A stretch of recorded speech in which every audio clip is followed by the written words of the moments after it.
pour ceux qui travaillent vraiment sur le fond, je précise quand même que on est dans la conception de l'espace-temps avec le Swali-Waza, donc on est dans la conception tout court, et que dans le Amiantachi, on est dans l'espace péricorporel. Alors l'espace péricorporel, ça renvoie à quoi? Si l'espace, c'est que ce qui est autour de moi, ça renvoie à la matrice, à l'intra-utérin. Hein, d'accord? Donc c'est pour ça que je dis on se met debout après seulement. Parce que quand on se met debout, si on a le droit de marcher, c'est-à-dire si on a acquis une certaine mobilité par rapport à la Terre, si on n'est plus bloqué dans un espace défini, ça veut dire qu'on est né. Okay? Et alors là, l'étude de l'espace, Kobayashi Sensei était un véritable didacticien, un pédagogue, un vrai. Okay? Et donc, il a toujours enseigné de la même façon, de manière à ce que, précisément, ça devienne une sorte de référence qui nous permet de comprendre la structure. Et parmi les choses qu'il enseignait au début, Kosamochi, okay, ou Yami Katate Dori, okay, c'est une distance qui n'est pas tout à fait la même que quand on fait Katate Dori ou Diakuami Katate Dori. C'est déjà pas tout à fait la même distance entre les centres. La distance entre les centres ici, okay, et la distance entre les centres là n'est pas la même. Ensuite, Katate Ryote Dori. Vous voyez qu'il a fallu qu'il se rapproche. Ensuite, le Ryote Dori. Il faut encore s'approcher. Ensuite, Mune Dori. Okay, on est de plus en plus proche. Et puis, on est passé de quelque chose qui était la limite de l'espace péricorporel à il est dans l'espace péricorporel. Il est franchement dedans. D'accord? Vous comprenez ça? C'est-à-dire qu'il s'est rapproché constamment. On étudie chaque distance, j'allais dire centimètre par centimètre. Okay? Et puis ensuite, eh bien, après vous voyez arriver Katadori Menuchi, par exemple. Okay? Ou alors là, franchement, il y a deux choses. Il y a, ici, on est proche, et puis là, il y a déjà la tentative de passer à travers le corps de l'autre. Et tous les atémis. Le Shomenuchi, lui, il entre dans le corps, il attaque l'espace intérieur. D'accord? Ou le Tsuki, il passe à travers le corps, il attaque l'espace intérieur. D'accord? Vous voyez, on n'est plus du tout, on progresse vers l'intérieur. Il y a un espace qui est l'espace externe. Ensuite, il y a l'espace péricorporel, on est à la frontière de l'espace péricorporel, puis on entre dedans, on atteint l'espace intérieur. Quand on fait Ushiro Kubishime, on attaque franchement l'espace intérieur. Il n'y a plus de distance entre soi et le partenaire, et l'action est une action d'étranglement, c'est-à-dire de compression de l'espace respiratoire. Donc c'est franchement l'espace intérieur qui est agressé. Et c'est extrêmement important de le comprendre parce que plus on progresse vers l'intérieur, et plus les réactions sont violentes, plus elles sont vives. Je parle de la réactivité instinctive. Plus c'est difficile de le contrôler. C'est pour ça que ça devrait être enseigné dans cet ordre-là, et pas autrement. D'accord? C'est clair, ça? Ceci étant, on a aussi deux autres distances, enfin, plus que deux, trois autres distances. Il est évident que la distance du Jo,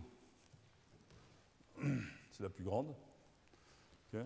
La distance de travail normale avec le Jo, d'ici à peu près à là. D'accord? Distance maximum, distance minimum. Okay? C'est une distance importante. Ensuite, tu ne bouges pas. On a une distance intermédiaire pour ceux qui le travaillent, qui est celle du Ken et du Jo. C'est plus la même, l'espace n'a plus la même profondeur. Ensuite, il y a celle du Ken, proprement dit. On est beaucoup plus près avec le Ken qu'avec le Jo. Maximum, voilà. Ok, au-delà, minimum, après ça devient dangereux. Ok. Et puis après, ici, il y a encore une distance qui est celle-ci, qui est celle du Ken Doli. D'accord? Et encore, il faudra ajouter celle du Jo Doli comme distance intermédiaire. C'est que vous voyez, dès qu'on met les armes, on retrouve chaque nuance, chaque graduation de la distance. D'accord? Chaque espace. C'est un peu comme si l'espace était construit par des cercles concentriques autour de vous. Et en fonction du niveau de pénétration, il y a un niveau de réactivité différent et il y a aussi une stratégie différente. Si on utilise un Jo,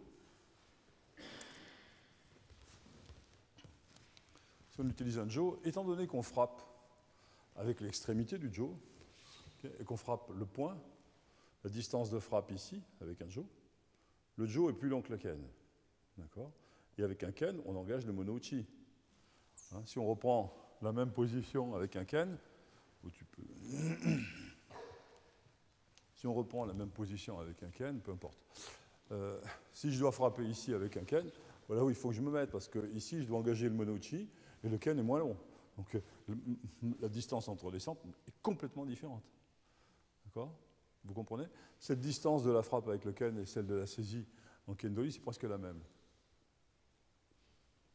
Ça va, vous y êtes? D'accord? Vous voyez cette progression?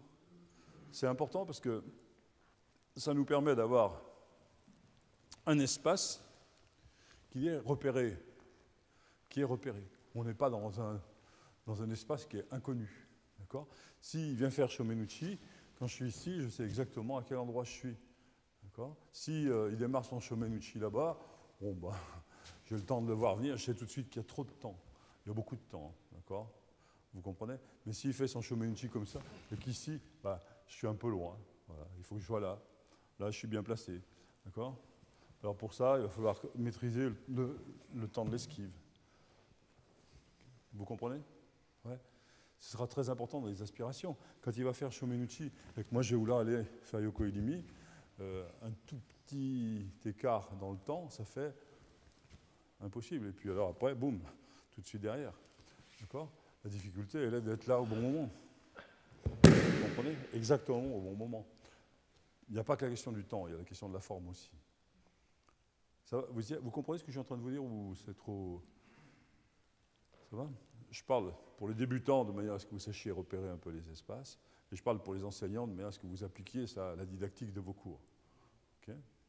Sinon, vous avez des gens qui sont toujours perdus, ils sont toujours en train de chercher où ils sont. Tant qu'on passe son temps à essayer de se situer, on ne peut pas voir l'autre. Hein.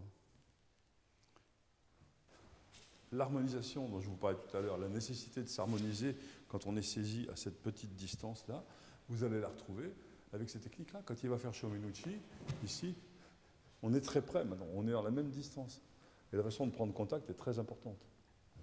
Si au moment du contact, je suis en opposition, même si je suis bien placé au bon moment, ça n'ira pas. Quand vous allez faire simplement Ikkyo, si vous réceptionnez vos Ikkyo comme ça, ici, bah, ça y est, c'est fini. D'accord? Vous avez fixé le partenaire sur votre centre, vous allez fléchir, vous allez vous trouver en déséquilibre, et puis là, vous êtes en opposition. Okay? Le contact se prend comme ça. Ça veut dire que le contact se prend dans le sens de l'action.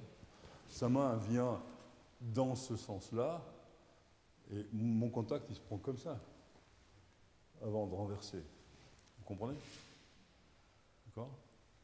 Toutes les saisies se prennent dans le sens de l'action. S'il fait Menuchi encore, et que je dois prendre ici, je prends de l'intérieur vers l'extérieur. Je vous ai parlé ce matin, ne pas confondre interne et externe.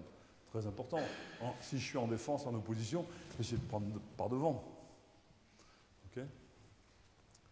Ça va? Vous y êtes? Donc nous avons travaillé un peu sur ces techniques-là.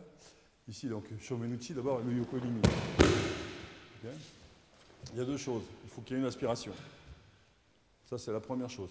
Il faut impérativement qu'il y ait une aspiration. Okay? L'aspiration, ça peut être que le bassin. D'accord? Mais il faut qu'elle ait lieu. Après, il y a la question du timing. C'est pas quand il a fini de frapper qu'il faut commencer à bouger. C'est à l'instant où il commence à frapper, il faut commencer à bouger. À la seconde où il démarre. Okay? Ne vous fixez pas sur l'attaque. Je vais parler des yeux qui fixent.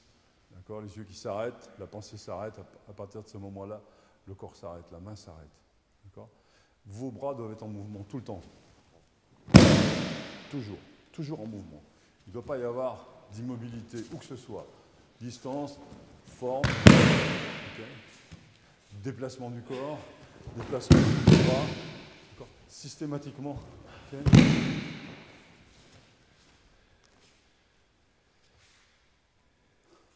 Évidemment, on peut très facilement arriver à se mettre en opposition. Mais ce pied n'est pas dirigé comme il faut, cette hanche passe devant l'autre, le bassin en déséquilibre, etc. Et inversement, hop.